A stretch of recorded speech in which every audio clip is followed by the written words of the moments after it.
mostly about the prayer here is kind of practical things, Joe. So Violetta is asking, does it matter for how long we have to say it in a day? And also, do we have to think of a situation when we say the prayer? Okay, those are great questions. Let's look at that. First of all, Dr. Hulen said that you should be saying the 4 phrases nonstop forever. Why? Because he says there is so much that needs clean, so much data that's in our subconscious, unconscious, even collective unconscious mind that we can't even imagine cleaning it in a short period of time. So he says, do it all the time. I remind you how easy it is. When I first started saying, I love you, I'm sorry, please forgive me, thank you, I had to make a little, sticky note, put it on my computer to remind me to do it and to remind me of the 4 phrases. That was 15 years ago. Now it's the background audio in my head. I used to say it's the background tape in my head, but there's no tape in my head. There's a voice and it's saying, I love you, I'm sorry, please forgive me, thank you, even as I'm talking to you right now, to all of you. So by saying it, at first, it's like creating a new habit. There's some intention involved and a little bit of discipline, but then it takes over and you're saying it all the time. So the first part of the answer is to say it all the time. The second part of the answer is, I have found that Ho'oponopono works best when you do have something you're working on. So if there is something bothering you, something you're trying to attract, or you're frustrated by, if there's a delay of some sort, if you're not at peace, and this is my really bottom line way of saying it, if you're not at the eudaimonia place, if you're not at serenity, then something has pulled you away from it. You can clean on that something. And so I love you, I'm sorry, please forgive me, thank you is said on whatever is pulling you away from the moment. It seems to work best when you're doing it. Now, one more thing about this, because the question was remarkable. I have found that by doing Ho'oponopono, whether you have a problem or not, makes your life easier. And the way that I equate this, now I've never been to Ireland, but in most countries, they have street sweepers, machines or people that come out in the middle of the night, like 1, 2, 3 in the morning, and they clean the streets. And they clean it so that when you get up at 7, 8, or 9, and you go get your coffee or you go to work, you drive on streets or walk on streets that are pretty clean. And you never once think about it. You never once think, oh, there were street sweepers last night. Ho'oponopono is the street sweeper for your life. It cleans your path before you start going down it.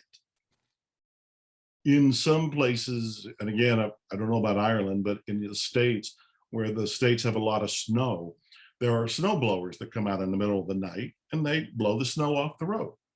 And so when we get on the road, we don't see any snow, but we also don't go thank the snow blower because we didn't even think of them. Ho'oponopono blows the snow away before you get there. So it can make life easier by practicing it, whether there's a problem to focus on or not. I have one of the bracelets. Yes. Yeah, I wear it all the time. Right there, yeah. I just get it going on all the time. Get that prayer going as much as you can. Definitely. So, okay, so Jacqueline is saying that she feels really confident with manifesting physical things, but what is the best way if you're looking to manifest something non-physical? For example, more consistency with things I know are good for me, less fear, and being more decisive. So she's trying to manifest something about her energy to make herself less fearful. How does she work with that in manifestation? Yeah, that's a wonderful question.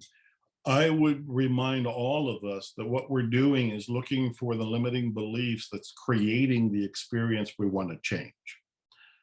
So if there is fear there, the fear is stemming not from whatever you think it's stemming from, it's stemming from beliefs. And you want to ask on the subconscious level, what are the beliefs or what might the beliefs be that would cause me to be concerned? Fear is a very natural thing for all of us in the human experience. Fear is there to make sure we survive. We're programmed for survival. That is the number one thing we're programmed for, is survival. But because of that program, we often don't even tiptoe into the areas we really want to go in because we're afraid. That part of us that is programmed for fear and survival is saying, you might get hurt if you go over there. So baby, maybe you better not go there. And we want to look at that fear. Now, one of the things I learned to do is to ask myself, is the fear real? Now, for example, at this point in my career, I've spoken on stages all over the world, except Ireland so far. And some of the stages were 20,000 people in front of me. In the early days, when I first started speaking, I was terrified.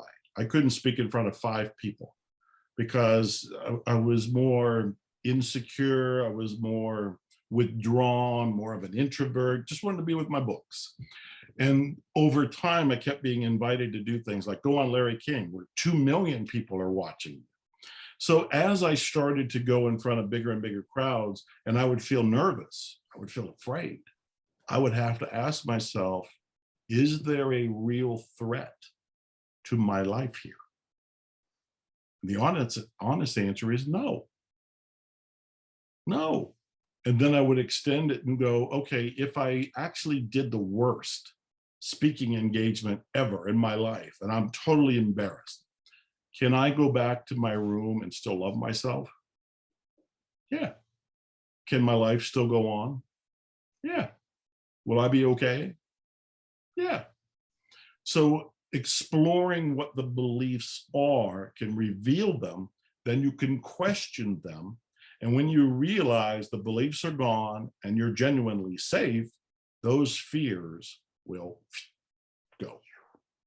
And of course, you'll have a backup tool with Ho'oponopono, which you can use right now on those very issues and questions. Brilliant. Thanks for that question, Jacqueline. Great question. Okay.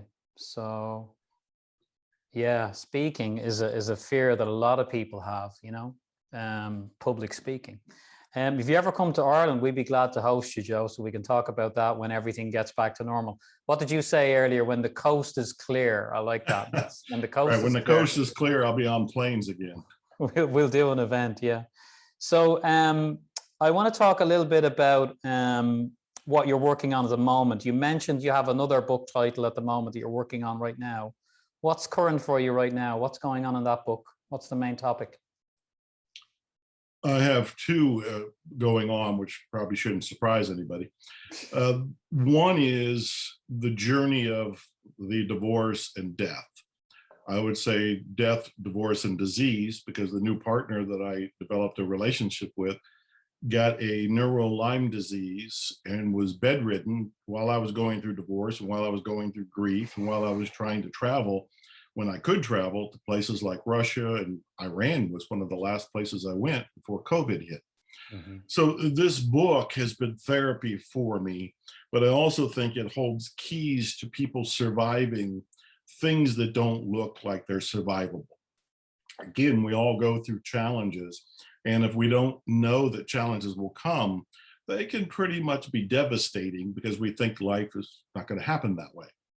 So one book is about my journey and my breakthrough.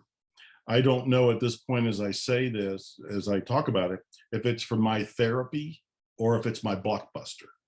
I don't know yet. The other book is called The 3-Day Rule, and I have a program available right now based on it. And the 3-Day Rule, I'm very excited about because it basically says that what you're thinking and what you're feeling right now will tend to manifest in 3 days. Mm-hmm. Think about that. The 3-Day Rule says that what you're thinking and what you're feeling right now will manifest in 3 days. And I'm smiling because I'm thinking, I hope everybody is paying attention, because if you're not thinking something good or something positive right now and really focused on what you want to create, you might be creating something you don't really want. Mm.